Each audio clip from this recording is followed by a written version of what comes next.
अगर ऐसा होता तो इंसान का जीवन ही ना मिला होता।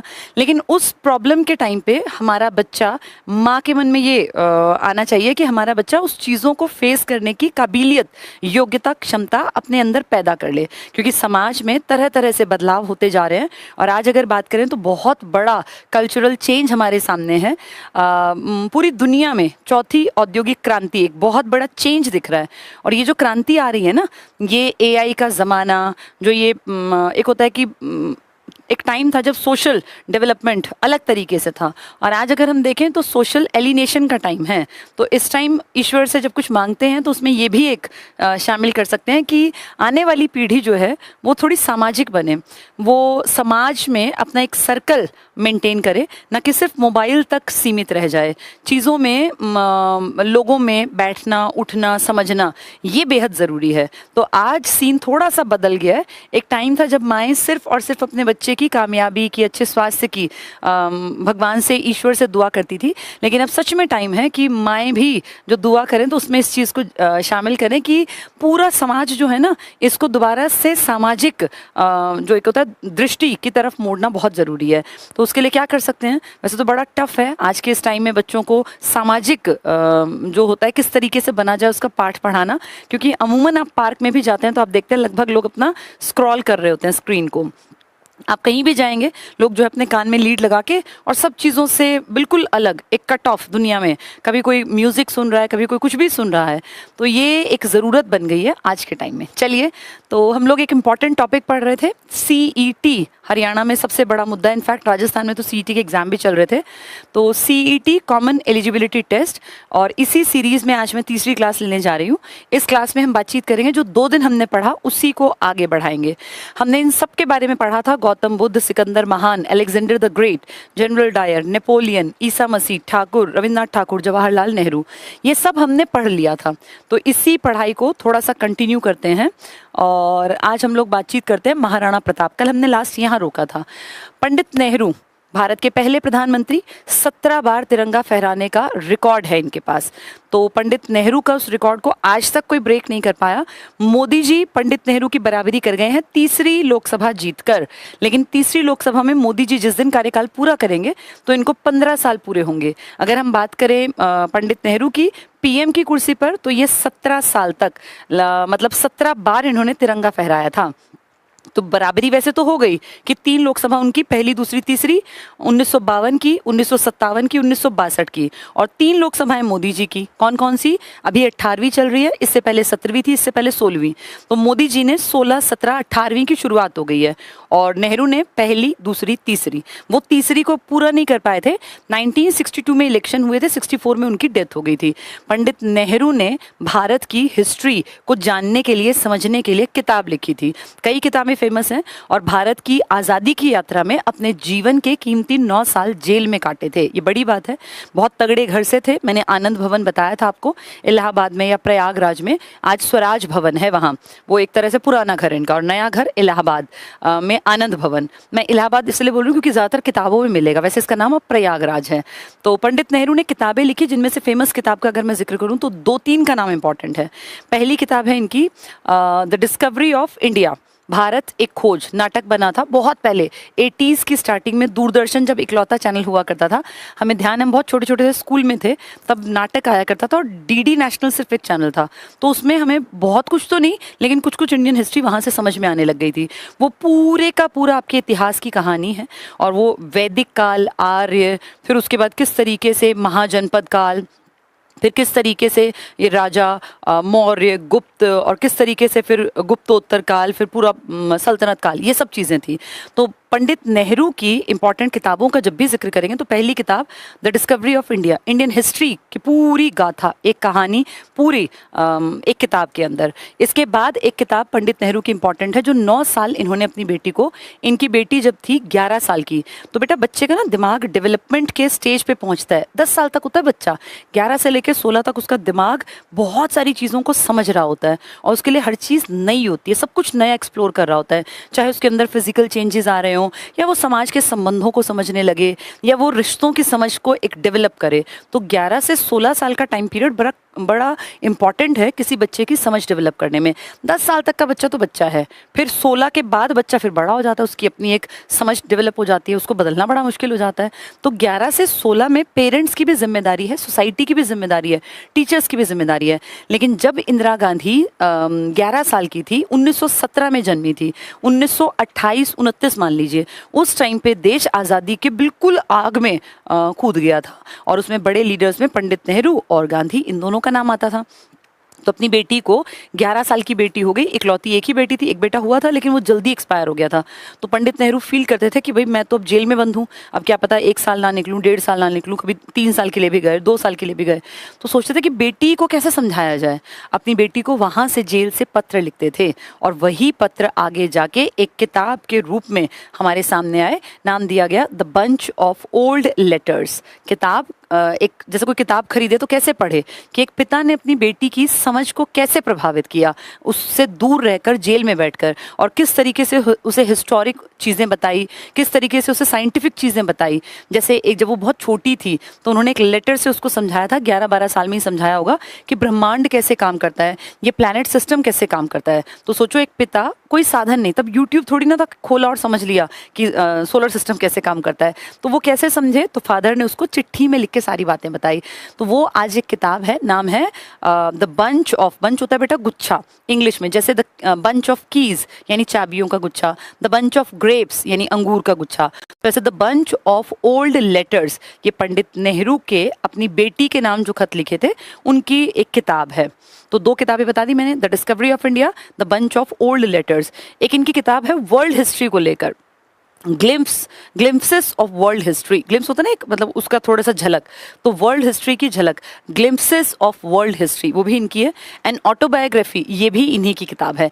ये क्योंकि एग्जाम में आती हैं इसलिए बता रही हूँ। बहुत बार एग्जाम में बड़े बड़े लीडर्स की लिखी हुई आत्मकथाएं, उनकी लिखी कहानियाँ, उनके लिखी कोई इस तरह की फेमस किताबें आ जाती हैं। तो मैंने आपको पहले पीएम की 4 किताबें बता दी। पहली किताब अपने इंडिया के बारे में, क्या नाम है उसका, भारत एक खोज, जिस पर नाटक बना था, द डिस्कवरी ऑफ इंडिया, ठीक है। उसके बाद अपनी बेटी को जो लेटर लिखे थे, the bunch of old letters. उसके बाद अपनी एक एन ऑटोबायोग्राफी, और एक किताब क्या बताई, ग्लिम्पसेस ऑफ वर्ल्ड हिस्ट्री। 17 बार तिरंगा फहराया, आज तक रिकॉर्ड है। 3 लोकसभाएं तो मोदी जी भी जीत गए, लेकिन इनका रिकॉर्ड 17 साल के पीएम का था। कैसे, क्योंकि 47 से 64 तक ये पीएम थे। अब तुम गिन के देख लो, 17 साल निकल आएंगे। तो आज तक कोई इनके रिकॉर्ड को तोड़ नहीं पाया। इनकी बेटी करीब पहुंची थी, 16 साल लगभग, लेकिन इनसे आगे अभी तक कोई नहीं है। अगर मोदी जी ये कार्यकाल भी पूरा करते हैं तो भी 15 साल का कार्यकाल पूरा होगा। 17 साल करने के लिए मोदी जी को 2029 का इलेक्शन जीत के भी 2 बार और तिरंगा फहराना पड़ेगा। तो बेटा, किसी के बारे में कुछ भी बोल देना बड़ा आसान है, लेकिन अगर आप पढ़ेंगे तो आपको फील होगा यार इस आदमी ने काम किया हुआ है। जैसे हम किसी पार्टी की बुराई और अच्छाई ना देखें, आप जितने लोग मुझे सुन रहे हैं, और मैं बीइंग अ टीचर, ये मेरी जिम्मेदारी है। कांग्रेस में किसी ने अच्छा काम किया है तो उसको बताया जाना चाहिए। नेहरू ने काम किया था, 17 साल तक देश को संभाला, और उस दौर में देश ने ग्रोथ भी की थी। जब देश आज़ादी के बाद मिला था जिन लोगों को राज करने के लिए, तो आप सोचो देश तो खोखला था, क्योंकि अंग्रेज 200 साल में कितना कुछ ढोके ले गए। तो देश को जीरो से उठा के ले जाना था। जितनी भी ग्रोथ की वो जीरो से की। अब इसको ऐसे इमेजिन करो, अगर तुम मेरी ये क्लास देख रहे हो, तुम पहली पीढ़ी के हो जो नौकरी की इच्छा करता है, और तुम्हारा गाँव में घर है टूटा फूटा सा, या गाँव में घर है कोई बहुत बढ़िया नहीं, तो बेटा तुम्हें बहुत स्ट्रगल करना पड़ेगा, मेहनत करनी पड़ेगी कि तुम शहर में कहीं 100 गज का प्लॉट ले पाओ। तुम्हें नौकरी पहले पक्की करनी पड़ेगी, फिर नौकरी में जमना पड़ेगा। हो सकता है तुम्हें लगे कि साइड बिजनेस भी कुछ कर लूँ इस तरह का, मेरी कोई इस तरह की नौकरी हो कि मैं दूसरा काम भी कुछ भी इस तरह का, मान लीजिए कोई व्लॉगिंग ही कर रहा है, कुछ भी कर रहा है। तो आप ये देखो, एक पीढ़ी को तो बहुत मशक्कत करनी पड़ती है गांव से बाहर निकलने में। लेकिन अगर किसी के पिताजी 3 पीढ़ी पहले दादा परदादा शहर में आ गए, 500 गज का प्लॉट लेके डाल दिया, फिर कभी पैसे इकट्ठे हुए कहीं 50 गज की दुकान लेके डाल दी, फिर कभी पैसे इकट्ठे हुए 50 गज की, उसने तीसरी चौथी पीढ़ी को तो सब कुछ बना बनाया मिल गया, मेहनत कम करनी पड़ी ना। ये डिफरेंस है, तब भी था आज भी है। तो पंडित नेहरू जो थे ना, इनका बैकग्राउंड देखें, पैसे वाले तो थे ये, लेकिन अगर देश का बैकग्राउंड चेक करो, 200 साल से तो अंग्रेज यहाँ से सब कुछ लूट के ले जा रहे थे, तो इनको बैक पे बहुत ज्यादा नहीं मिला। अगर हम देखें तो उस हिसाब से देश को जीरो से उठाना था। सड़कें कच्ची थी, लोग पढ़े लिखे नहीं थे, बहुत कम प्रतिशतता थी पढ़े लिखे लोगों की, तो मेहनत तो ज़्यादा करनी पड़ेगी। आज अगर हम देखें तो चीज़ें बहुत ज़्यादा एडवांस्ड हैं बेटा, आज ग्रोथ करने के चांसेस ज़्यादा है। अब इसमें ये लक फैक्टर कह लीजिए भाई, पहले जिसने शुरुआत की और जिसने आज किया, आज भी बहुत ग्रोथ हो रही है, ऐसा नहीं कि अब नहीं हो रही है। नितिन गडकरी जी जो हमारे ट्रांसपोर्टेशन मिनिस्टर, रोड ट्रांसपोर्ट जो देखते हैं, आप देखिए देश में कितने बेहतरीन एक्सप्रेसवे, कितने बेहतरीन हाईवेज लगातार पिछले 8-10 साल से बनाते जा रहे हैं, बनाते जा रहे हैं, बनाते जा रहे हैं। आज किन्हीं दो बड़े शहरों के बीच की दूरी को तय करना मुश्किल नहीं है। अब कोई दिल्ली से मुंबई जाए तो एकदम से बढ़िया एक्सप्रेसवे है दिल्ली मुंबई एक्सप्रेसवे, यानी गोवा जाना, मुंबई जाना, पहले ये लगता था कि गाड़ी से तो जाना इम्पॉसिबल था, या तो आप बाय एयर जाएंगे, बहुत महंगा पड़ता था, या फिर बाय ट्रेन जाएंगे तो कई दिन खराब होते थे। उस हिसाब से देखें तो डेवलपमेंट तो अभी भी हो रही है, लेकिन कंपैरिजन उस तरीके से नहीं करना, तार्किक बन के करना है, ठीक है। तो पंडित नेहरू।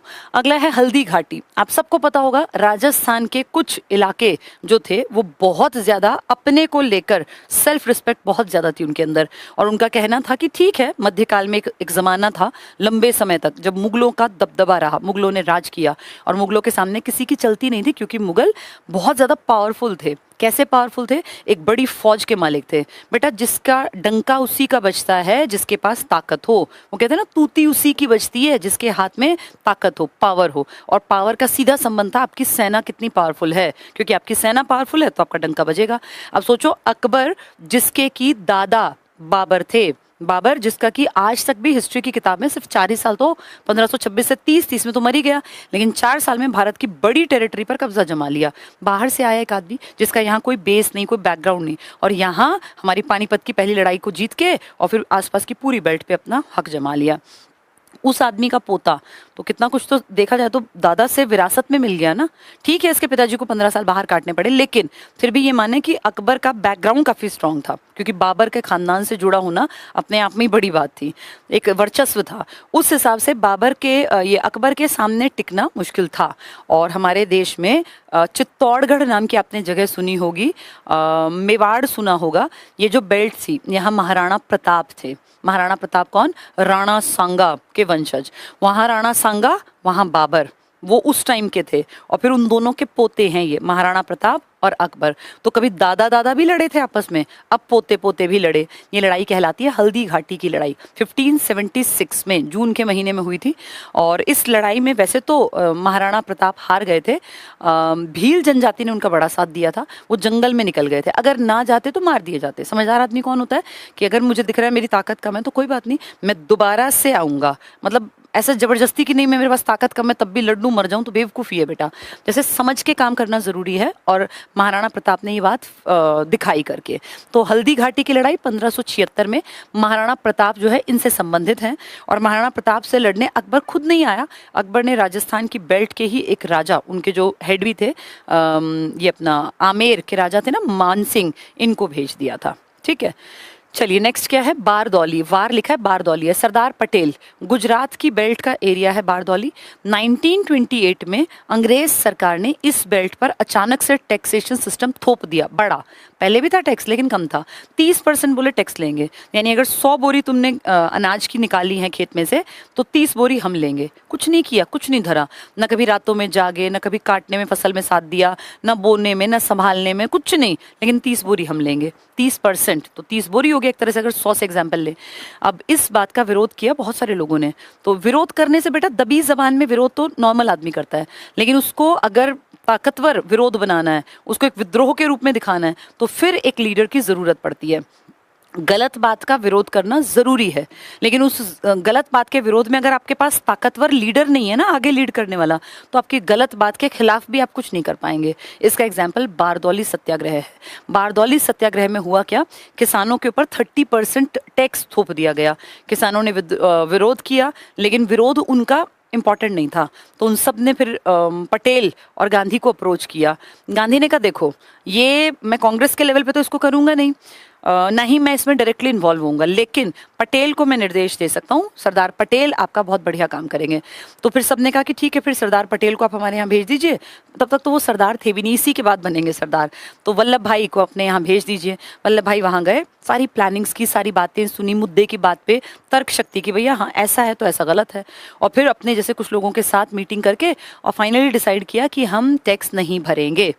अब टैक्स नहीं भरोगे तो अंग्रेज सरकार आएगी, टैक्स नहीं भरोगे तो तुम्हारे ऊपर कुछ ना कुछ एक्शन लेगी। भाई आज कोई टैक्स ना दे तो एक्शन लेती है ना भारत सरकार, ऐसे इन्होंने कहा टैक्स नहीं दोगे तो हम एक्शन लेंगे। अब एक्शन क्या लेंगे, तुम्हारे आके तुम्हारे यहाँ से जानवर खोल के ले जाएंगे, इनको बेच देंगे, तुम्हारी ज़मीनों को नीलाम कर देंगे, हम तो अपना पैसा लेंगे, ये अंग्रेज सरकार कह रही है।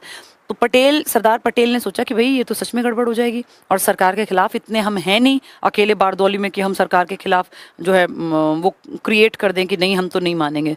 तो उन्होंने प्लान किया कि एक काम कर सकते हैं, जब कोई सरकारी अफसर हमसे टैक्स वसूलने आएगा, गांव के लोगों को कहा, तो हमें गांव से भाग जाना है, हम बाहर भाग जाएंगे, कहीं दूर जंगलों में छिप जाएंगे। तो कहा फिर तो वो हमारे घरों में से जानवर ले जाएंगे। बोले तो जानवरों को खोल के ले जाएंगे, अब ये कौन बताएगा और उनके आने के बाद कैसे भागेंगे। तो उन्होंने कहा अपने हर एक गांव में ना एक एक खबरी, जिसको कहते हैं ना भाई खबरी, खबर दे देगा, वो पहुंचा दिया और कहा जैसे ही तुम्हारी तरफ आएगा तुरंत तुम्हें मैसेज देना है अगले गांव तक। तो इस तरह के 4-5 लोग उन्होंने एक गांव में वो बना दिए कि तुम्हारा काम है।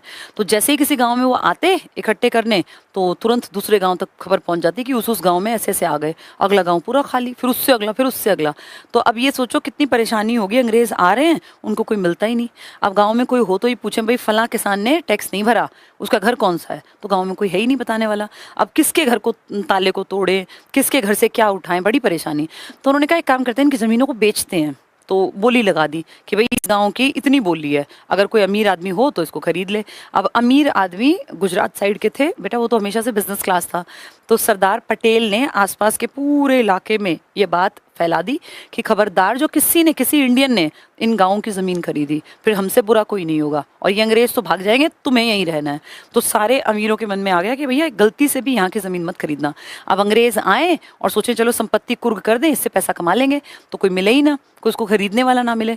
तो अंग्रेज बेचारे बड़े परेशान हुए। फाइनली अंग्रेज़ों को इतना दुखी कर दिया कि उन्हें कहना पड़ा कि हमने टैक्स कम कर दिया, अब तुम अपने हिसाब से बताओ कि क्या करें। तो फिर टैक्स कम करके बेटा और 30% से 6.5% पर ले आए, यानी लगभग 24% टैक्स कम कर दिया। 30 बोरी देनी पड़ रही थी ना, उसकी जगह अब सिर्फ 6-7 बोरी देनी पड़ेगी। तो सोचो कितनी बचत हो गई। वहाँ जाके फिर महिलाएं, जो किसानों की पत्नियां थी, किसान बड़े खुश हुए। तो उन्होंने फिर कहा था ये हमारे सरदार हैं, और वहाँ महिलाओं ने नारा दिया था सरदार पटेल की जय। किसने कहा सरदार कहने को? गांधी जी ने। तो एक्चुअल में सरदार उपाधि महात्मा गांधी की देन है, लेकिन वहाँ जो वो एक होता है ना जयकारा कि भैया एक सुर में, तो वो दिया था महिलाओं ने। तो महात्मा गांधी का भी योगदान है, महिलाओं का भी। एग्जाम में जैसा क्वेश्चन वैसा आंसर। अगर वो कहें किस महापुरुष ने सरदार पटेल को सरदार की उपाधि या उपनाम दिया, तो फिर टिक करके आना है महात्मा गांधी। गांधी ना पटेल से बड़े थे एज में। गांधी का बर्थ ईयर है 1869 और पटेल का बर्थ ईयर है 1875, यानी 6 साल का गैप था दोनों में। तो सरदार पटेल तो उनसे छोटे हो गए ना, वो तो पहले पैदा हुए थे। चलिए, तो सरदार पटेल बारदौली सत्याग्रह 1928 गुजरात, आज का गुजरात, बारदौली सन 1928, सरदार की उपाधि महिलाओं ने दी, किसके कहने पर? महात्मा गांधी के। और टैक्सेशन सिस्टम में बहुत सुधार किया था इस एरिया में। अगला है साबरमती। आप सब जानते हैं साबरमती के संत तूने कर दिया कमाल, है ना, ये कहावत है। तो साबरमती के सेंट या संत कहलाते हैं पंडित, ये अपना महात्मा गांधी। महात्मा गांधी ने साबरमती में आश्रम बनाया था। सबसे पहला आश्रम मैंने आपको बताया था कोचरब में, कोचरब आश्रम 1915 में आते ही। फिर वहाँ पानी वानी ज्यादा बढ़ा, इनके दोस्त ने एक जमीन का टुकड़ा दिया था कि भाई तू यहाँ पे काम कर ले, तो उसका नाम पड़ा था कोचरब आश्रम। फिर इन्होंने 1917 में, 15 से 17 वहाँ रहे, फिर वहाँ पानी वानी भरता था, मच्छर वच्छर ज्यादा, तो 17 में इन्होंने साबरमती आश्रम, इसी का नाम है सत्याग्रह आश्रम, इसी का नाम है हरिजन आश्रम। यहाँ ये 17 से लेकर 30 तक रहे। फिर 30 में इन्होंने साबरमती आश्रम में प्रण लिया कि अब देश आजाद होगा तो ही लौटूंगा। यहाँ से यात्रा शुरू की थी दांडी मार्च, और जिसमें 78 लोग लोग इनके पीछे पीछे, फिर यहाँ लौटे नहीं है। फिर जब ये फेल हुए उसमें दांडी मार्च वाली उस कहानी में, फिर ये आरटीसी में लंदन हिस्सा लेने गए, रिजल्ट नेट रिजल्ट 0। तो फिर आके इन्होंने सेवाग्राम आश्रम बनाया इसमें अपना मुंबई महाराष्ट्र में, वर्धा नाम की जगह के पास, ठीक है। चित्तौड़गढ़ सेम, हल्दी घाटी चित्तौड़गढ़, एक ही आदमी से संबंधित है, महाराणा प्रताप, जो अकबर का समकालीन है और युद्ध में तो हारे लेकिन नाम बहुत बड़ा है बेटा। नेक्स्ट है मकदूनिया, मकदूनिया जगह का नाम है, इसी को मैसिडोनिया कहते हैं। और सिकंदर महान, जिसने गोगय बेला के युद्ध में अपने से 40 गुना बड़ी सेना को दारा थर्ड या डेरियस थर्ड को हरा दिया था, और वहां से विश्व विजय का सपना लेके दुनिया के 3 बड़े दार्शनिक, मैंने आपको स्पा से याद कराए थे, SPA, सोक्रेट्स या सुकरात सबसे पहले दार्शनिक बड़े, उसके बाद प्लेटो जिनकी किताब है द रिपब्लिक, बहुत बार आती है द रिपब्लिक बुक इसकी है, प्लेटो। और फिर ए का मतलब SPA, एरिस्टोटल, अरस्तु, अरस्तु का चेला था सिकंदर, जो सिकंदर महान है, अलेक्जेंडर द ग्रेट, ठीक है। इसके बाद कुशीनगर, कुशीनगर आपको पता होगा मल्ल जो इलाका था महाजनपद का, उसकी टेरिटरी है कुशीनगर। यहाँ पे महात्मा बुद्ध का शरीर पूरा हुआ था 80 साल की उम्र में, 483 में उनकी डेथ हुई थी ईसा पूर्व में। तो ये कुशीनगर है, महात्मा बुद्ध, गौतम बुद्ध से संबंधित, यहाँ इनका महापरिनिर्वाण, इनका शरीर जब पूरा हुआ ना, तो उस घटना को हिस्ट्री में महापरिनिर्वाण कहते हैं। श्रीरंगपट्टनम राजधानी थी एक जमाने में, किसकी? 2 बाप बेटा बड़े फेमस हैं, मैसूर के, जिनकी पूरी सल्तनत थी, मैसूर की पूरी टेरिटरी। और कहते हैं कि अंग्रेजों ने अपनी किताब में लिखा था, एक अंग्रेज ने, कि इंडिया का सबसे रिच किसान, सबसे समृद्ध किसान, सबसे जो बढ़िया किसान था वो इस टेरिटरी का था। इसका मतलब राजा अच्छा था बेटा। किसान तभी खुश रह सकता है जब देश का मुखिया अच्छा हो। तो ये लिखा गया कि सबसे समृद्ध किसान मैसूर का था। तो मैसूर में सिर्फ बाप और बेटे का राज चला, दोनों का। बाप कौन और बेटा कौन? बेटा टीपू सुल्तान, फेमस है ना the sword of Tipu Sultan, उनकी एक तलवार, पता नहीं कितने किलो की बताते हैं वो तलवार, और वो मतलब एक अलग ही उसका होता है ना ऑरा था उस आदमी का, बहुत तगड़ा लंबा। उसके पिताजी भी हाइट हेल्थ बहुत अच्छी। तो टीपू सुल्तान के पिताजी थे हैदर अली। दोनों बाप बेटे अंग्रेजों से टकराए और अंग्रेजों से दम लगा के लड़े। पिताजी तो जीते भी थे। पहला युद्ध, पहला आंगल मैसूर युद्ध हैदर अली जीते थे, 1767 में हुआ था, 69 तक चला, ये जीत गए। सेकंड वाले के बीच में ये मारे गए, ये युद्ध में नहीं मरे, ये बीमार होके मर गए थे, लेकिन युद्ध के बीच में गए थे। 4 साल चला था, 1780 से 84, 82 में हैदर अली चल बसे। फिर उनके बेटे ने कमान संभाली, और ये मान लो कि ना बहुत ज़्यादा जीत ना बहुत ज़्यादा हार वाला काम। पहले में पिताजी जीते, तीसरे में बेटा बुरी तरह हारा, और उसकी राजधानी श्रीरंगपट्टनम में अंग्रेज घुस आए, और अंग्रेजों ने उससे कहा 3 करोड़ रुपए लगेंगे, तू जो ये हारा है इसमें हमारा भी नुकसान हुआ, 3 करोड़ की भरपाई कर। उसने कहा मेरे पास 3 करोड़ नहीं है। 1 करोड़ रुपया दिया गया, और फिर लिखत में कह दिया कि जब तक 2 करोड़ और नहीं देता, तेरे बेटों को, छोटे छोटे बेटे थे बेटा, 4-5 साल का, 8-10 साल का, 2 बेटे, इन दोनों को अंग्रेज अपने साथ ले गए। किसी राजा के बच्चों को अगर अंग्रेज ले जा रहे हैं तो राजा के लिए भी एम्बैरेसिंग है ये। इनका बेटा समझदार था, ये टीपू सुल्तान, ये फ्रांस के साथ कांटेक्ट में था उस जमाने में। अंग्रेज और फ्रांसीसी दुश्मन थे, ऊपर अंग्रेज नीचे फ्रांसीसी, बीच में पतली सी पानी की पट्टी। तो अंग्रेजों की और फ्रांसीसियों की टक्कर थी, फ्रांसीसियों के साथ इसका गठजोड़ था, और वहां पे तभी क्रांति हुई थी 1789 में। तो ये प्लानिंग में था कि उस क्रांति की मदद से मैं भी यहाँ पर कुछ ना कुछ करूँ। एक क्लब बना था वहाँ, जैकोबिन क्लब, गरीबों का, मजदूरों का, वहाँ फ्रांस में। तो इसने अपने यहाँ भी जैकोबिन क्लब कि भैया मैं भी यहाँ, और ये उसका मेंबर बना।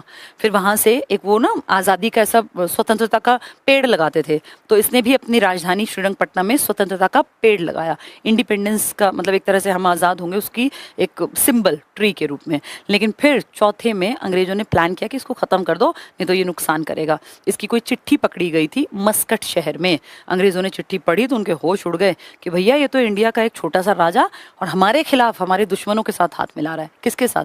फ्रांस के साथ। तो उन्होंने फिर टारगेट किया कि इसको खत्म कर दो। 1799 में हैदर अली के बेटे टीपू सुल्तान चौथे आंगल मैसूर युद्ध में मारे गए। इसके बाद मैसूर पूरी तरह कब्जे में चला गया अंग्रेजों के, वो चाहे उसका बंटवारा करे या अपने पास रखे। तो टीपू सुल्तान फेमस है, और ये पढ़ा लिखा था, विदेश यात्राएं करता था। तो एक बार ये ऐसा खिलौना लाया था, NCERT में वो खिलौना बना हुआ है, उसमें एक शेर है। इनका जो सिंबल था ना, इनका भाई राजा अपना झंडा तो बनाता था, उस झंडे पे शेर छपा होता था, यानी ताकत का प्रतीक था। और ये जो खरीद के लाए ना एक टॉय, पता है उस पे क्या था? वो एक ऐसा मजेदार टॉय था, उस टाइम पे वो जैसे चलता था, आवाज निकालता था, उसमें एक शेर था और एक अंग्रेज सिपाही उसके सामने पड़ा हुआ दिखाया गया था, और उसके ना गर्दन जो थी उस सिपाही की, उसके ऊपर वो शेर ने जो है ऐसे मुंह से पकड़ रखा था। शेर मतलब अपना टीपू सुल्तान, और वो अंग्रेज सिपाही जो है, फिर कुछ बटन होगा, जब वो ऑन करता तो वो अंग्रेज ऐसे तड़पता था, उसको देख के खुश होता था। यानी मन में एक भावना थी कि किसी दिन हम इन अंग्रेज़ों को ऐसे ही तड़पाएंगे और यहाँ से दफ़ा कर देंगे। लेकिन वो कुछ गड़बड़ियों के चलते, हमारे कुछ बेवकूफ़ गद्दारों के चलते वो सपना पूरा नहीं हो पाया और चौथे आंग्ल मैसूर युद्ध में इनका मर्डर कर दिया गया, टीपू सुल्तान। लेकिन आज तक मैसूर में इनका बाप बेटे का बहुत इज्जत के साथ नाम लिया जाता है। नेक्स्ट है तलवंडी गुरु नानक। आप सबको पता है सिख जो हमारा एक संप्रदाय है, सिख एक जो धर्म है हमारा, ये बहुत पुराना नहीं है और सिख धर्म जो चला है 10 गुरुओं ने इसके लिए काम किया। अब कोई गुरु नहीं है, अब एक किताब को इन्होंने गुरु का दर्जा दिया है, जो आपने सुना भी होगा, गुरु ग्रंथ साहिब। 10 गुरु नॉर्मल आदमियों के बीच में ही थे, बहुत अच्छी शिक्षाएं दी तो वो गुरु के रूप में पूजे गए। उन 10 में से 2 की हत्या करवाई थी, किन्होंने? मुगल शासकों ने। एक पहला जिसकी हत्या हुई 5वें गुरु थे, गुरु अर्जुन देव जी। किसने मरवा दिया था? जहांगीर ने। और फिर 9वें गुरु मारे गए थे, गुरु तेग बहादुर जी। दिल्ली गए थे, वहीं शहीदी दे दी थी। किसने? औरंगजेब ने। तो इसीलिए ना एक नेगेटिव वो था सिखों का मुगलों के प्रति, और यही कारण रहा एक बड़ा कि 57 की क्रांति में मुगलों के जब लास्ट बड़े 1857 की क्रांति में कौन था? बहादुर शाह जफर ना। तो पंजाब को ये कहा अंग्रेजों ने कि तुम क्यों लड़ने आ रहे हो क्रांति में? तुम भूल गए कि तुम्हारे 2 सिख नेता इन्हीं लोगों ने मारे थे, जो सिख तुम्हारे गुरु थे। तो उनमें 2 गुरु मैंने आपको बताए। वैसे ये अलग से एक टॉपिक है, 10 के 10 गुरुओं में से 5-6 के ऊपर काम भी आ जाते हैं। जैसे एक गुरु अंगद ने क्या किया, या गुरु गोविंद सिंह जी ने क्या किया। तो इस तरह के ना कुछ नाम है, गुरु रामदास, गुरु अमरदास। तो किसी ने शहर बसाया अमृतसर, किसी ने फिर वहाँ गोल्डन टेम्पल की नींव रखी। तो ये सारी चीज़ें ना अलग से एक टॉपिक में भी पढ़नी चाहिए। अगर मुझे टाइम लगा तो मैं सिख धर्म पढ़ा दूंगी। गुरु नानक ये पहले गुरु हैं, गुरु नानक। और गुरु गोविंद सिंह जी आखिरी गुरु। तलवंडी इनका जो है स्थल था, इनका जन्म स्थल। चलो 9 बज गए हैं बेटा, आज इतना ही पढ़ते हैं। हमने बहुत सारी चीज़ें जानी।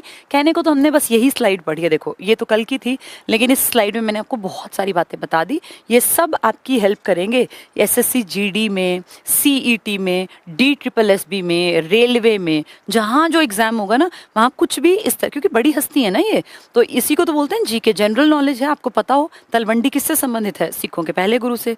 पूछ लेंगे महाराणा प्रताप, तो लड़ाई कौन सी थी फेमस? हल्दी घाटी की 1576 में। तो ये बेसिक चीज़ें, कोई बहुत अजूबा नहीं है, इतना हर किसी को आना चाहिए। पंडित नेहरू की 4 फेमस किताबें हैं तो बहुत सारी, लेकिन 4 जो सबसे ज़्यादा पूछी जाती हैं। पहली द डिस्कवरी ऑफ इंडिया, उसके बाद the bunch of old letters, उसके बाद एन ऑटोबायोग्राफी, और चौथी क्या बताई थी मैंने आपको? The glimpses of world history. ये फेमस है, ज़्यादा पूछी जाती है। ठीक है, चलिए हार्ट ऑफ हरियाणा को पूछ रहा है जींद है या रोहतक है। बेटा दोनों को अलग अलग कंडीशंस में कहा जाता है। ये जब हरियाणा जी के पढ़ाऊंगी ना तब दोनों के कारण स्पष्ट कर दूंगी। ICS कोचिंग एप्लीकेशन हमारा एप्लीकेशन है। जिस स्टूडेंट को क्लासेस ज्वाइन करनी हो वो प्ले स्टोर पे जाके इसको डाउनलोड कर सकता है। इस एप्लीकेशन पे सारी क्लासेस अवेलेबल हैं, जो जो एग्जाम्स होंगे उन सब में ये क्लासेस हेल्पफुल हैं।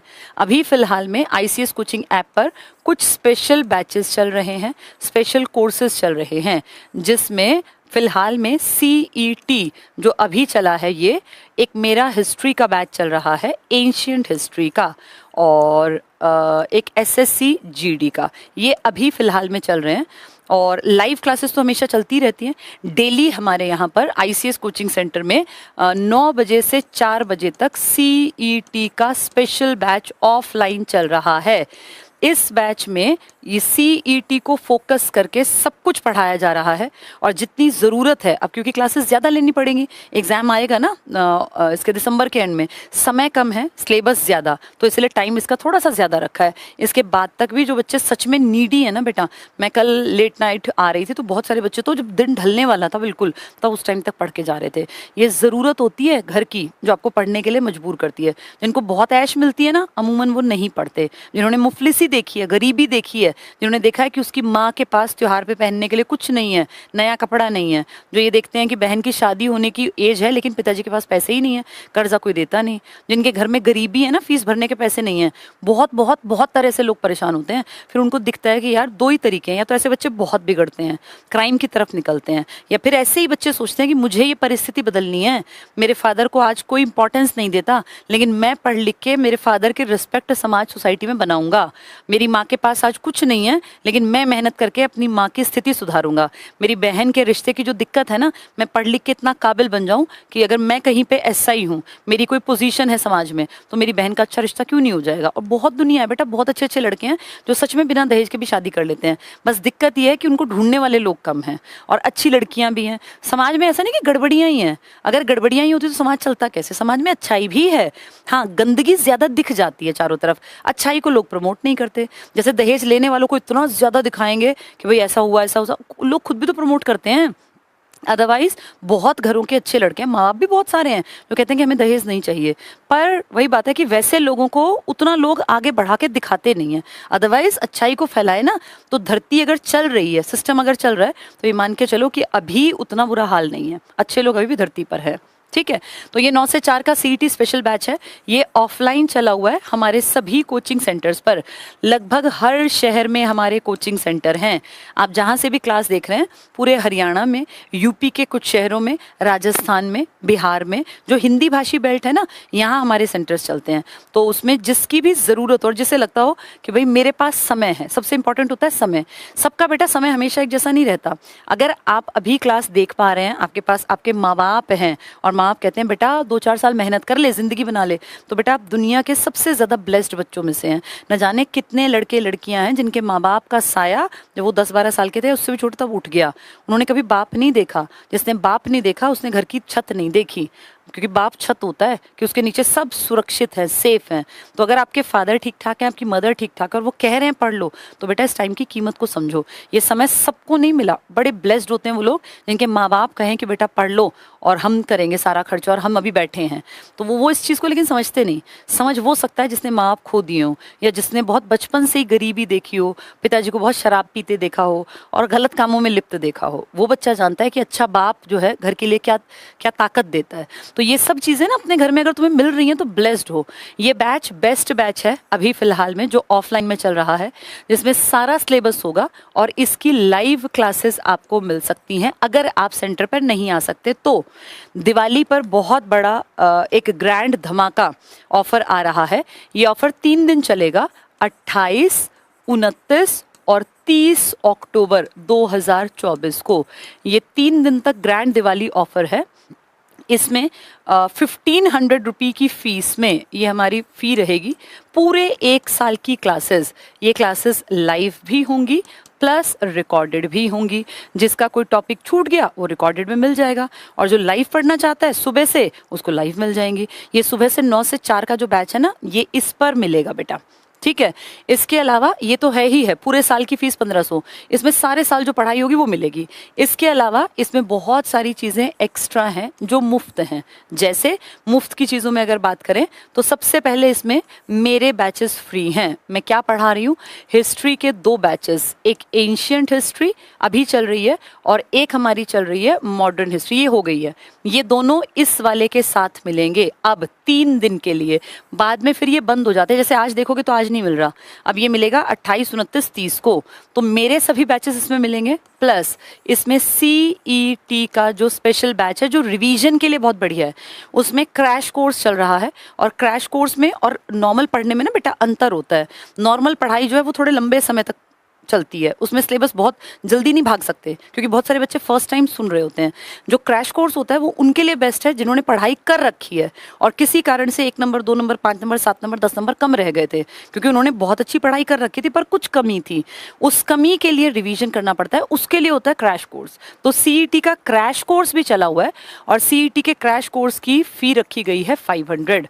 मेरे जो बैचेज हैं ये 250 के हैं। अब इसमें 1, 2, 3 से नहीं पढ़ाएंगे, ये क्रैश कोर्स है, मतलब इसमें रिवीजन चलेगा। तो रिवीजन में और लाइव पढ़ाई क्लास में बहुत अंतर होता है बेटा। लाइव क्लास में तो ये भी बताना पड़ता है ना कि हरियाणा में 22 जिले हैं, किसकी सीमा किससे लगती है। क्रैश कोर्स में ये बताने की जरूरत नहीं क्योंकि बच्चा पढ़ा हुआ है। ये तो पिछली बार गलती से रह गया था, इसको तो 90% चीज़ें याद हैं, आती हैं, इसको तो 10% की मेहनत करनी है। तो इसलिए क्रैश कोर्स उनके लिए बेस्ट होता है जो बच्चे एक बार पढ़ चुके हैं, जिनको रिवीजन देनी है। ये होती हैं लाइव क्लासेस जो बिल्कुल इनिशियल स्टेज पर है, जो स्टार्ट कर रहे हैं, उनके लिए ये बेस्ट होती हैं। और जो रिवीजन कर रहे हैं उनके लिए ये बेस्ट है। तो आपकी नीड सबकी अलग अलग है ना। अब जो पहली बार पढ़ रहा है वो रिवीजन कैसे करेगा, उसको तो कुछ भी नहीं आता। उसको सीधे कहा जाए कि हरियाणा में सबसे लंबे कार्यकाल वाला सीएम ये था, तो वो कब बना था, कितनी बार बना था, बेसिक तो पता होना चाहिए, कहाँ पैदा हुआ था। अब जैसे बंसीलाल है, तो बंसीलाल कौन सी पार्टी के, कितनी बार जीते, एमपी बने, एमएलए बने, सीएम बने, कौन से मंत्रालय संभाले। अब ये सारी चीजें जो पढ़ाई जाएंगी ये लाइफ में होंगी। लेकिन कहा जाए कि सबसे लंबे कार्यकाल वाले और फिर मोटी मोटी बातें सारी याद कर दी जाए बहुत स्पीड से, तो उसे कहते हैं ये क्रैश कोर्स है। तो दोनों में अंतर रहता है बेटा, ठीक है। तीसरी चीज जो इस पे चली हुई है, एसएससी का जीडी का बैच, जनरल ड्यूटी, जिसका पेपर होगा अब जनवरी फरवरी में। और चौथा इसी के साथ है आरआरबी एनटीपीसी। ये दोनों 500 रुपीज के हैं, 500, ये भी 500 का। हिस्ट्री के दोनों 250 के। और पांचवा चला हुआ है एच टैट, ये भी क्रैश कोर्स है, रिवीजन। तो जिसने पहले थोड़ा बहुत पढ़ रखा है ना, उसके लिए हमेशा फायदा देता है क्रैश कोर्स, और जो पहली बार पढ़ता है उसके लिए हमेशा फायदा देता है लाइव। तो दोनों में डिफरेंस है, ये बेसिक बात आपको पता होनी चाहिए। अब जो ये 3 दिन है दिवाली धमाका ऑफर वाले, इनमें सबसे ज्यादा फायदा वो उठा सकते हैं जो स्टार्टिंग वाले हैं। जो ये वाले हैं ना, इनको भी फायदा है क्योंकि आने वाली लाइव क्लासेस इनको मिलेंगी। बहुत सारे बच्चे ऐसे हैं जो पिछली बार रह गए थे, अब वो अगले साल तक एग्जाम्स होते रहेंगे, क्योंकि एग्जाम तो कंफर्म है कि होंगे ही होंगे। 2025 पूरा एग्जाम्स में जाएगा, तो 2025 तक पढ़ना है, तो उसमें 1500 में सारी 25 तक की क्लासेस प्लस जितने ये चल रहे हैं ये भी। तो जिसकी जैसी जरूरत वैसा आप ले सकते हैं बैच। ये उनके लिए बेस्ट है जिनका टारगेट अगले साल नौकरी पर एक तरह से अपना कब्जा करना है, कि एक नौकरी मेरी पक्की होनी चाहिए। ये 3 दिन दिवाली धमाका ऑफर है, इसका फायदा उठाना है जिसको, वो इस बैच को परचेज कर सकते हैं। अभी इसके बारे में जाके वहां चेक मत करना, अभी कोई लिंक ओपन नहीं होगा। ये 28, 29, 30 में जानकारी इसलिए दे रही हूँ ताकि किसी को अगर फर्स्ट टाइम का बैच खरीदना हो तो वो सीईटी का ना खरीदे, जो फर्स्ट टाइम पढ़ रहे हैं, क्योंकि बहुत बच्चे तो रोज भी खरीद रहे हैं ना। अब जिसको फर्स्ट टाइम पढ़ना है, सीईटी का क्रैश कोर्स उसके लिए नहीं है। क्रैश कोर्स उनके लिए है जो पढ़ चुके हैं, जिनको रिवीजन करनी है, जिनकी बहुत बढ़िया कमांड है, ठीक है। ऐसा ना हो ना कुछ बच्चे बिल्कुल फ्रेशर सीईटी का वो बैच लें 500 का, फिर वो देखें यार तो रिवीजन है, फिर वो कहें नहीं हमें तो स्टार्टिंग से चाहिए। स्टार्टिंग वालों के लिए 1500 वाला ऑफर आएगा, ठीक है। मैं आपको कुछ नंबर दे देती हूँ, इन नंबर पे आप कॉल करके जानकारी ले पाएंगे। नंबर है 90 5300 6800 705 626 0000। एक नंबर है 98 1200 96 96। बेटा बिना पढ़े किसी का पेपर पास नहीं होगा, भगवान न्याय करेगा, और न्याय का मतलब जो मेहनत करेगा उसी को नौकरी देगा। संघर्ष छोटा और बड़ा हो सकता है, किसी का संघर्ष 1 साल का होगा, किसी का 5 साल का भी हो सकता है, वो डिपेंड करता है ना पहले कितना काम कर रखा है, पहले कितना अपने आप को तैयार कर रखा है। लेकिन मैं इतना जानती हूँ, मेरी एज अब 42 हो जाएगी, मैंने जिंदगी में कोई ऐसा इंसान नहीं देखा अब तक की जिंदगी में जिसने सच में बहुत मेहनत की हो, बहुत ज्यादा मेहनत की हो दिल से, और जो लगातार मेहनत करता रहा हो किसी भी फील्ड में, और वो अनसक्सेसफुल हो। सक्सेस लेट हो जाती है कभी कभी मिलने में, कई बार भगवान बहुत बड़ी परीक्षा ले लेता है लंबे समय तक की, लेकिन अगर बच्चा उसमें लगातार जुड़ा रहे, लगा रहे, तो फिर आप देखना 100% गारंटी है कि सफल होगा।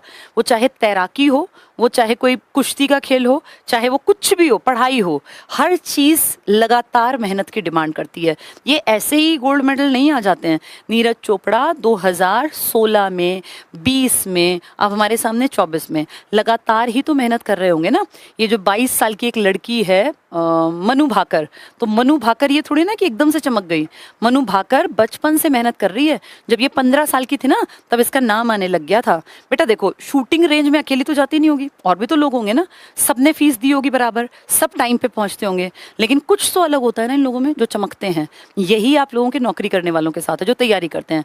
आप सब बराबर पढ़ते हैं आपको लगता है, लेकिन ऐसा नहीं है बेटा। सिर्फ कोचिंग सेंटर में जाने से या सिर्फ एप्लीकेशन ले लेने से हमारी मेहनत नहीं दिखती, मेहनत खुद से करनी पड़ती है हर बच्चे को। लेकिन ये भी सच बात है कि अगर गाइडेंस ठीक ना हो तो फिर वो मेहनत जीरो है। अब जो इनके कोचेज होते हैं ना पढ़ाने के टाइम पर भी, जैसे जैसे हम कोचिंग ले रहे हैं, हमारे गुरु या हमारे टीचर या जो भी हमारे कोच हैं, चाहे हम कुश्ती सीख रहे हैं, कुछ भी सीख रहे हैं, आप ये देखना अगर उसमें दम नहीं है ना तो फिर बच्चा परेशान होता है। तो अच्छे कोचेस का होना, अच्छे टीचर्स का होना ये आपको आपके रास्ते को थोड़ा सा आसान बना देता है। फिर आप सही जगह अगर पहुंच गए हैं तो फिर आपकी मेहनत रंग ले आती है।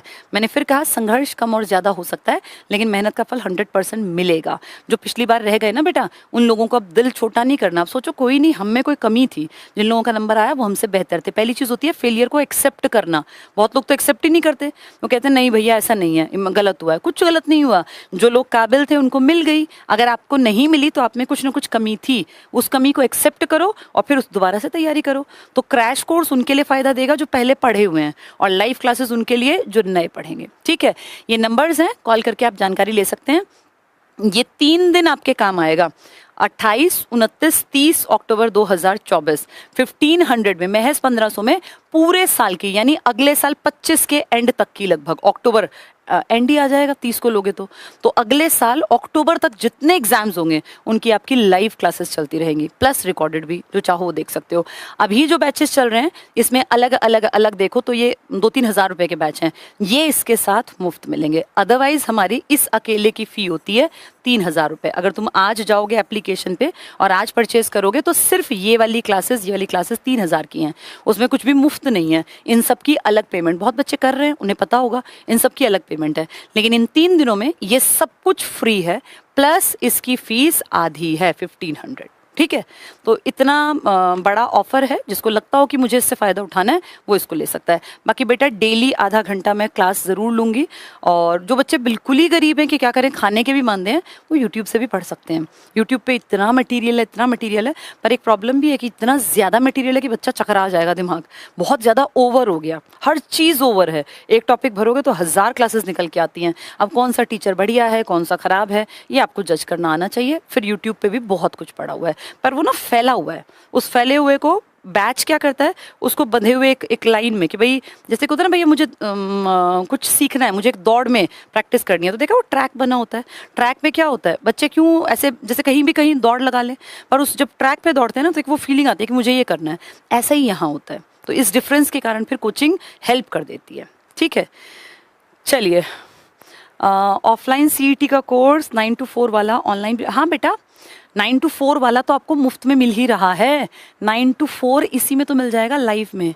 9 से 4 का जो कोर्स है वो इन 3 दिनों में आपको लाइव क्लास में 1500 में मिल जाएगा। तो 9 से 4 का बेस्ट, इस टाइम पर बेस्ट बैच रहेगा। जो बच्चा जम के पढ़ेगा उसका CET 100% पास होगा, और अच्छे मार्क्स से। बेटा CET पास किया 50 से तो क्या ही किया, अब वो कह रहे हैं 7 गुना करेंगे। 7 गुना में अगर नंबर ही नहीं आया फिर बैठे रहना, तो क्या पता अगले साल अक्टूबर में हो। तो इसलिए CET सिर्फ पास नहीं करना, टॉपर्स में रहने के लिए मेहनत करनी है। ठीक है, चलिए, आज त्योहार का दिन था और तुम सबकी माँओं ने बहुत सारी दुआएं तुम्हारे लिए पूरे दिन की होंगी। हर माँ ईश्वर से यही कहती है कि मेरे बच्चे स्वस्थ रहें, ईमानदार बने, अच्छे इंसान बने, और कल को मैं रहूं ना रहूं लेकिन ईश्वर का हाथ, उनका आशीर्वाद, उनकी नज़र, उनकी दृष्टि हमारे बच्चों पर ज़रूर बनी रहे। तो बेटा मेरी तरफ से भी बहुत सारी ब्लेसिंग्स। और तुम जितने लोग मेहनत कर रहे हो, बिना मेहनत वाले के लिए बिल्कुल कोई दुआ ना मांगे। जो मेहनत कर रहे हैं और जिनकी मेहनत में कोई कसर नहीं है, ईश्वर उन सब का साथ दे, और आपकी इस मेहनत के कारण एक दिन आपके पेरेंट्स आप पर प्राउड करें। और अगर आप बहुत ज़्यादा परेशान हैं, अभी हालात बहुत ख़राब हैं, गरीबी है, पिताजी के सिर पे कर्जा है, माँ बीमार है, घर के हालात बहुत ही ज़्यादा नेगेटिव है, तो कोई बात नहीं बेटा, ये मान के चलो कि ज़िंदगी कठिन परीक्षाएं लेती है, और ये किसी की भी आ जाती हैं। ये कुछ कंफर्म नहीं है कि किसके ऊपर कब क्या दिक्कत आएगी। जब दिक्कत आए तो सिर्फ एक चीज़ याद रखनी है कि मुझे ईश्वर ने कर्म दिया है, मैं उस कर्म को कर रहा हूँ या मैं उस कर्म को कर रही हूँ, और मुझे इस कर्म से नहीं हटना। ईश्वर की नज़र आप पे ज़रूर पड़ेगी। आपका कर्म अगर मेहनत है, पढ़ाई है, तो उसको इतनी तल्लीनता से करना, इतनी मेहनत से करना कि ईश्वर जब आपको देखे तो वो ये फील करे कि भाई इस बच्चे से तो मैं कुछ छीन ही नहीं सकता। इसकी कितने ख़राब हालातों में जब ये बच्चा अपने कर्म से नहीं भागा, तो फिर इसको तो काबिल बनाना मेरी जिम्मेदारी है। और ईश्वर सच में बेटा साथ देते हैं ऐसे लोगों का जो अपने कर्म पर अडिग रहते हैं कि मुझे अपना कर्म करना है। घर के हालात अपने आप नहीं बदलते, हर घर के हालात उसका बेटा या बेटी बदल सकते हैं, और सच में बदलते हैं बेटा हालात। सच बात है, बिल्कुल सच बात है। जैसे अगर हम किसी को भी उठा के देखें, अपने आप से देखें, मैं अपने आप को देखूं, मेरे फादर की एक छोटी सी गवर्नमेंट जॉब थी। हम बहुत गरीब नहीं थे, मैं ये नहीं कहूँगी कि बहुत गरीब थे, क्योंकि गवर्नमेंट जॉब का मतलब आप समझ सकते हैं, पूरी ज़िंदगी के खाने पीने पहनने ओढ़ने की तो गारंटी दे ही देती है। तो हम ऐसा बिल्कुल नहीं कहूँगी मैं कि मैं बहुत गरीबी में थी या नहीं, नहीं, मेरे फादर ठीक ठाक थे, बढ़िया, हमारा खान पान अच्छा था, हमने स्कूलिंग अच्छी पाई, लेकिन मेरे फादर ने अपनी सारी कमाई को हम पे लगा दिया। उसका फल क्या मिला? हमने कर्म किया, पढ़ाई की, और चारों सिस्टर्स अपने अपने फील्ड में निकल गए। 20-20, 21-21 साल की छोटी छोटी उम्र में हम सब गवर्नमेंट जॉब्स तक पहुंच गए। तो मैं यही आपको कह रही हूँ, मेरे फादर के पास गाड़ी नहीं थी, लेकिन हम चारों के पास अपनी अपनी गाड़ियाँ हैं। तो जो अपनी क्लास बदलनी है ना, कैटेगरी बदलनी है, वो आप ही को बदलनी है। जो माँ बाप से मिला उसको हमेशा धन्यवाद दो।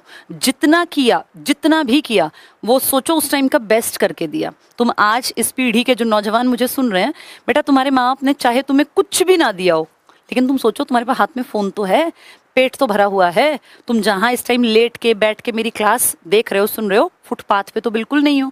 तो चाहे तुम्हारा घर टूटा फूटा है, चाहे तुम्हारा घर टपकता है, चाहे तुम्हारे घर में घी नहीं मिलता रोटी पे रखने के लिए, लेकिन पेट तो भरते हो ना। उन लोगों को देखो जिनके पास कुछ भी नहीं है। तो हमेशा हमेशा हमेशा ग्रैटिट्यूड रखो, भगवान को, प्रकृति को, नियति को हमेशा धन्यवाद दो, क्योंकि जितना तुम्हें मिला है ना, बहुत ज़्यादा लोगों का वो भी सपना है। तुम्हारा अगर तुम टूटे फूटे घर में रहते हो ना, तो जो बेघर है उनसे पूछ के देखो तुम्हारे पास क्या है। अगर तुम्हारे पास माँ बाप है ना, उनसे पूछो जो अनाथ है। तो जितनी चीज़ें मिली हैं ना, बहुत बहुत बहुत ज़्यादा ब्लेस्ड हैं बेटा। लगभग लोग, स्वस्थ शरीर मिलना, अच्छा सुंदर परिवार जिसमें चोरी करने वाले लोग ना हों, बेईमान लोग ना हों, झूठ बोलने वाले लोग ना हों, नीच लोग ना हों, और गड़बड़ी वाले लोग ना हों। अगर आपका परिवार बेशक गरीब है, लेकिन अगर आप आपस में लॉयल हैं और गड़बड़ी नहीं करते हैं, तो आप ब्लेस्ड हैं। आपके सिर पे अगर अपनी छत है ना, छोटी सही, एक कमरे की सही, आप ब्लेस्ड हैं। तो भगवान को रोज़ सुबह उठ के शुक्रिया करो और सोचो मुझे ज़िंदगी बदलनी है, बेहतर करनी है, लेकिन किसी से लड़के नहीं, सिर्फ और सिर्फ पढ़ के। ये उन लोगों के लिए है जो एवरेज मिडिल क्लास या लोअर मिडिल क्लास के लोग हैं। ये अमीरों के लिए बिल्कुल नहीं है। जिसके घर में 20-30 लाख का महीने का काम है, वो क्यों ही सरकारी नौकरी करेगा? ये सरकारी नौकरी उनकी ज़रूरत है जिनका काम बस चलता है, कि चलो ज़िंदगी की गाड़ी चल रही है, उसमें एक ताकतवर इंजन के रूप में आपको आगे आना है, ताकि आपके परिवार की ये गाड़ी तेज़ गति से आगे भाग सके। ठीक है, चलिए, थैंक यू बेटा।